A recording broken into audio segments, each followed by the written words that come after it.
utilise-t-on les chakras chez les animaux? Un animal, il n'est pas différent d'un humain. Un animal, il a un caractère, un animal, il a des émotions, un animal, il a de l'énergie.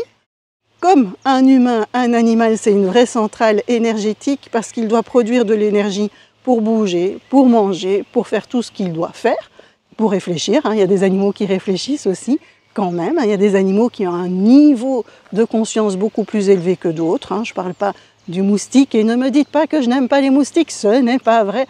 Mais un moustique qui n'a pas le même niveau émotionnel qu'un poney, par exemple. Ce sont deux espèces totalement différentes qui ont des objectifs sur cette terre totalement différents et donc un niveau émotionnel totalement différent. Mais à part ça, un animal a un cerveau et donc il possède de l'énergie. Et comme pour tout humain, un animal a de l'énergie qui circule en lui via le sang et la lymphe, ça c'est le côté scientifique, mais via quelque chose de subtil comme les méridiens et comme les chakras. Ben oui, les animaux aussi ont des chakras.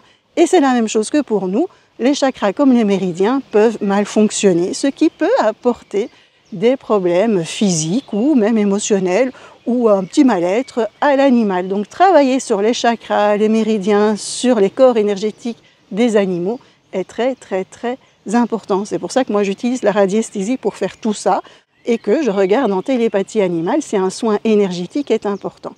Par rapport aux chakras, très souvent on vous dit que nous avons, nous ou les animaux, que 7 chakras. Maintenant on s'ouvre à dire qu'on a peut-être 12 ou peut-être que 22 chakras.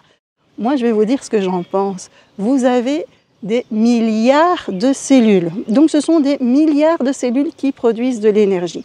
Et vous pensez que vous n'auriez que 7 chakras, ou que 12, ou que 22, ou que 30. Vous avez des millions, des milliers de chakras. Vous en avez plein, vous en avez à l'intérieur de vous et vous en avez à l'extérieur de vous aussi. Oui, vous dégagez de l'énergie. L'animal dégage aussi de l'énergie. Donc l'animal, il a des milliers de chakras à l'intérieur de lui et à l'extérieur de lui aussi.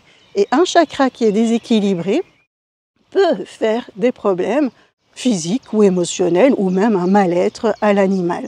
Et ce n'est pas que les 7 chakras principaux ou les 10 ou les 12.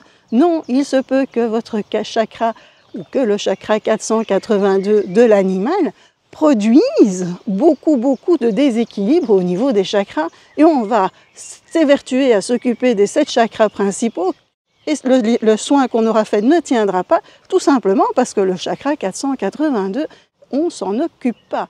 Pourquoi est-ce qu'on ne s'occupe que de certaines parties de notre énergétique? C'est la même chose pour les humains, ou même c'est la même chose pour la partie matière. Il y a des choses où les scientifiques ont trouvé que dans le corps, ça n'avait pas d'importance. Est-ce que vous avez déjà monté une armoire et que vous vous êtes dit « Oh, cette petite vis, ils ont été bêtes. À quoi ça sert de mettre cette vis-là?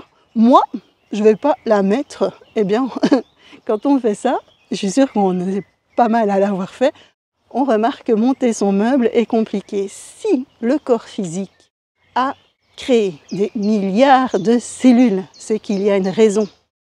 Et que ces cellules, elles ont toute une importance. Oui, il y a des cellules secondaires, et oui, il y a des cellules principales, mais si les cellules secondaires existent, c'est qu'elles ont leur importance. C'est la même chose pour les chakras. Il y a des chakras principaux, et moi je vous dis qu'il y en a beaucoup plus que 7, ça j'en suis certaine, et il y a des chakras secondaires. Mais s'ils existent, c'est qu'ils ont une importance et s'en occuper est important. Et les animaux, ils sont comme nous. Ils ont des méridiens, ils ont des chakras, ils ont de l'énergétique, ils ont de l'émotionnel.